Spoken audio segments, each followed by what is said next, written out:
All right, let's dive right into this. The Indian Constitution is this massive, sprawling rulebook with over 300 articles. But its absolute DNA? Well, that's packed into just a single page, the Preamble. Think of it as Chapter 0. It reflects every single monumental promise the nation makes to its citizens, right there on the very first page. Here is our roadmap for today's explainer. We'll start with the identity card, then look at the nature of the state, followed by the constitutional objectives.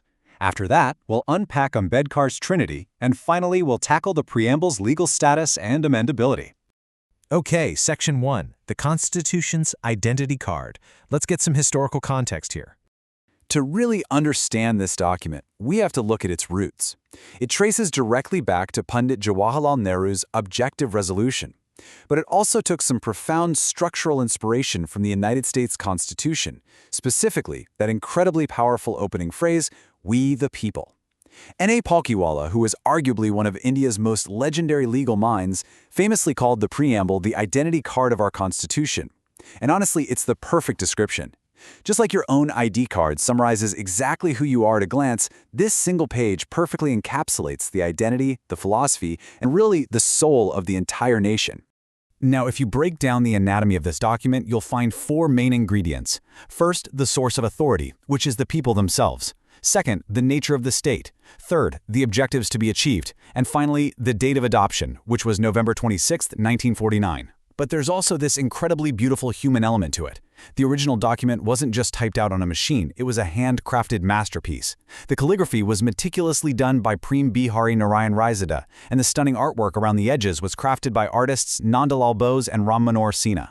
In fact, if you look really closely at the original document, you can actually spot Ram Manohar Sinha's short signature, Ram, beautifully integrated right into the border design. Moving right along to Section 2, Nature of the State. The Preamble uses some incredibly heavy-hitting keywords to define exactly what kind of country India is meant to be. The very first word is sovereign. So, what does that actually mean in practice? It means India answers to absolutely no external power. It's completely independent, holding supreme authority both internally, to make its own laws, and externally. India can independently acquire or cede territory without asking permission from anyone. And this is crucial. Being a member of international bodies, like the United Nations or the Commonwealth, doesn't dilute this sovereignty one bit. It's simply an independent choice made by a sovereign nation. Next up is socialist, but it's really vital to note that India's brand of socialism is unique. It's democratic socialism. Basically, it's a mixed economy blending both public and private sectors. The Supreme Court actually clarified this in the G.B. Pant University case, stating that Indian socialism is a blend of Marxism and Gandhism, but heavily leaning toward the Gandhian side to end poverty, disease, and inequality of opportunity. This is a sharp contrast to state socialism, which you'd see in historical communist systems, where the government strictly controls all production and literally outlaws private property. Then we have secular. This is another concept where the Indian model completely stands out. Indian secularism is this inclusive, positive concept. It means the state respects and offers equal support and status to all religions. Now compare this directly to the Western approach, specifically the French concept of laïcité. That model demands a strict, absolute separation of church and state, where religion is entirely a private affair. Indian secularism, on the other hand, recognizes multiple religions and engages with them equally, acting as the glue for the diverse fabric of the nation. The state is also democratic, but remember, India operates on an indirect democracy. It's a representative parliamentary system where the executive is entirely responsible to the legislature. We, the citizens, elect representatives to make decisions on our behalf. This is distinctly different from a direct democracy, like the one they have in Switzerland, where citizens directly use tools like referendums, initiatives to propose laws, recalls to remove officials, and plebiscites to solve territorial disputes. Finally, a republic. Put simply, this means the head of state is always elected. In India's case, that's the president. It stands in direct contrast to a monarchy, like the UK, where the head of state inherits the position. In a true republic, all public offices, from a local village council leader right up to the presidents of the country, are open to every single citizen without any discrimination or special VIP privileges. All right, Section 3, Objectives of our Constitution. Here we shift gears from what the state is to what it actually must achieve for its people. The absolute foremost objective is justice, an ideal heavily inspired by the 1917 Russian Revolution. But we're not just talking about legal justice in a courtroom, it's a three-layered approach: social, economic, and political justice. Social justice means zero discrimination based on caste, color, or gender. Economic justice means putting an end to glaring inequalities in wealth. And here is a fascinating legal equation for you. Social justice plus economic justice equals distributive justice. This super powerful concept is brought to life through the fundamental rights and the directive principles of state policy found in Parts 3 and 4 of the Constitution. Next is liberty, an ideal barred straight from the 1789 French Revolution. The preamble guarantees the liberty of thought, expression, belief, faith, and worship. But, and this is a very important but, this liberty is not absolute. It doesn't mean you just have a blank check to do whatever you want. It is qualified, and it comes with reasonable restrictions to ensure that your liberty doesn't trample on the rights of others or threaten the security of the nation. Then we have equality, which means the complete absence of special privileges for any section of society. This climbs through three distinct dimensions. There's civic equality, ensuring equality before the law; political equality, guaranteeing that no one is arbitrarily excluded from the electoral rolls; and finally, economic equality, which mandates equal pay for equal work and adequate livelihood rights for everyone.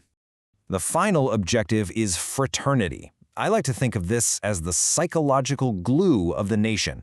It promotes a sense of common brotherhood through the system of single citizenship. K.M. Munshi famously stated that fraternity must protect the sacred dignity of the individual, because really, without individual dignity, you cannot possibly maintain the unity and integrity of the entire nation. Let's look at Section 4, Ambedkar's Democratic Trinity. On the eve of the Constitution's adoption in 1949, Dr. B.R. Ambedkar delivered this profound warning to the Constituent Assembly. He conceptualized liberty, equality, and fraternity as an inseparable trinity. He argued that liberty without equality just produces the supremacy of a strong, wealthy few over the many. On the flip side, equality without liberty completely kills individual initiative and enterprise, basically turning citizens into mere cogs in a machine. Severing any one of these three from the others completely defeats the entire purpose of a social democracy. They absolutely must coexist. And finally, Section 5, Legal Status and Amendability. For decades, this single page was actually the center of a gripping historical courtroom drama. Because the fundamental question that haunted the Supreme Court for years was this: is the preamble actually a legally binding part of the Constitution? Can it be changed? Does it hold real legal weight? Or is it just a nice, poetic introduction? Well, the answer evolved dramatically over time. It actually took the Supreme Court 13 years just to change its mind. Back in the 1960 Berubari Union case, they explicitly declared that the preamble was not a part of the Constitution. But then came 1973 and the monumental Kesavananda Bharati case. In a historic reversal, the court declared that yes, actually, the preamble is a part of the Constitution and it is subject to the basic structure doctrine. This was firmly reaffirmed later in the 1995 LIC of India case, cementing it forever as an integral, inseparable part of the document. However, we do need to set the record straight on its functional limits. The preamble is non-justiciable. That means you can't just take the government to court purely for violating a principle found in the preamble. Furthermore, it is neither a direct source of power for the legislature, nor does it place prohibitions on them. So, what does it do? It functions essentially as an interpretive beacon. When the text of a specific article is ambiguous or confusing, judges look to the preamble to understand the original intent of the framers. And because the Keshavananda Party case ruled that it is indeed a part of the Constitution, that means it can be amended under Article 368. But historically, this has only happened exactly one time. The 42nd Amendment Act of 1976 altered the text, adding three vital key words: socialist, secular, and integrity. The Supreme Court upheld this move because it didn't destroy the basic structure of the Constitution. Rather, it just explicitly stated what was already implicitly present. To truly grasp the enduring majesty of this document, we have to return to the words of the drafters themselves. K.M. Munshi beautifully referred to the preamble as the horoscope of our sovereign democratic republic. It literally maps out the intended destiny and the core philosophy of the brilliant minds who built the nation. We've seen how every single word on that first page was heavily debated, meticulously chosen, and loaded with deep philosophical meaning. The preamble isn't just some static piece of history sitting in a museum. It is an active, breathing promise. So as we face complex modern challenges today, from economic disparities to social integration, here is a thought to leave you with. How will this perfectly crafted identity card continue to guide, restrain, and ultimately shape the destiny of over 1 billion citizens? Take a moment to reflect on that. Thanks for joining me on this explainer, and keep learning.